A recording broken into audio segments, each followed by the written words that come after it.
A grieving widow, a suicide note, and a disturbing allegation about what Toronto police do and don't do for police officers with mental health issues. Here's Avery Haines now in part 2 of our exclusive City News investigation. He loved being a policeman. He loved helping people. He loved being there to help people. He wanted to be everyone's hero.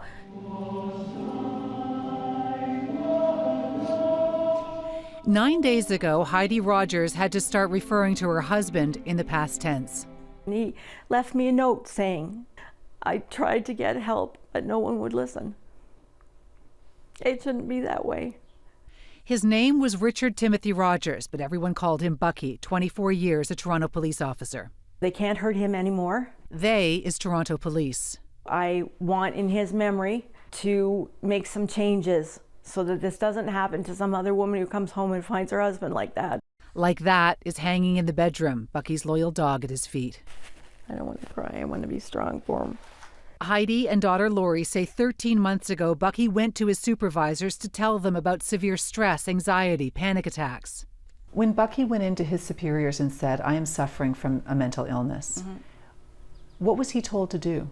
Nothing. Not here's a number for a psychiatrist. No, absolutely not. Not here's a counseling session you can attend. No. Not here's anything. Suck it up.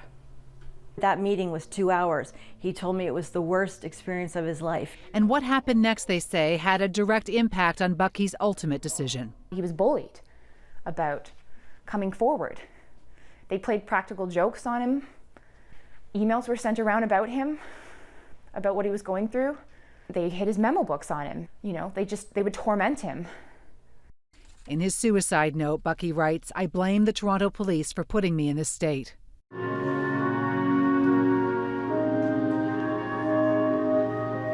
This funeral is the second for a Toronto police officer in 4 months. He loved some parts of his life and struggled with other parts of his life. Even the minister at Bucky's funeral has questions about how this could have happened. When he tried to reach out for help, he was not able to get it. Maybe he was not heard. Maybe our system let him down. Maybe men and women in blue are just supposed to be superheroes. He blamed them. He blamed them. One of the last things he said was that he blamed them. These are the final words written in a man's final moments. The line will haunt me, I guess, forever, was that he tried to get help and no one would listen. And that's on them. Sergeant Richard Rogers, known to his friends as Bucky, was, his grieving family says, abandoned by Toronto police. This stack of papers a testament to their desperate attempts to get help on their own. Again, the CAMH, again, basically just, again, pushing everything back on his family doctor. Not once, they say, did the supervisors he approached ever offer support, referrals to services. They gave him nothing. I want to say that there is either not proper training or not proper compassion even. You know, it's just something that they don't want to deal with. The police service should know, because of what they do, there should be mechanisms in place for treatment, people to talk to, facilities, and they didn't do anything. And that's why this family of 3, tragically reduced to just 2, is starting an official request for the coroner to launch an inquest into the death of Bucky Rogers. It can't just be a blip in their radar. It has to be acknowledged. They can maybe ignore us, but they would have a harder time ignoring recommendations made after an inquest. He reached out to people who should have been able to provide the proper help. And they wouldn't. And I'm not going to say they couldn't, I'm going to say they wouldn't. Now, these are the claims of a grieving family, and it may take an inquest to provide balanced answers. Toronto Police Chief Bill Blair cannot comment on the specific allegations.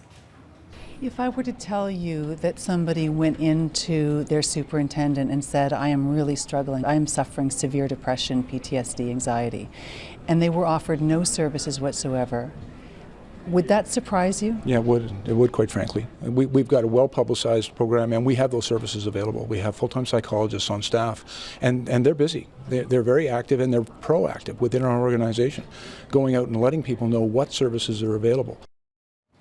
Now, a PTSD awareness program has been crisscrossing the country for the past 10 weeks. They're calling it the Heroes Are Human Tour. And along with education, they've been compiling statistics and say at least 12 first responders have died in this country from suicide in those 10 weeks. The tour wraps up here in Toronto tomorrow. Neither the chief nor the head of the Toronto Police Association will be attending. They are sending representatives instead.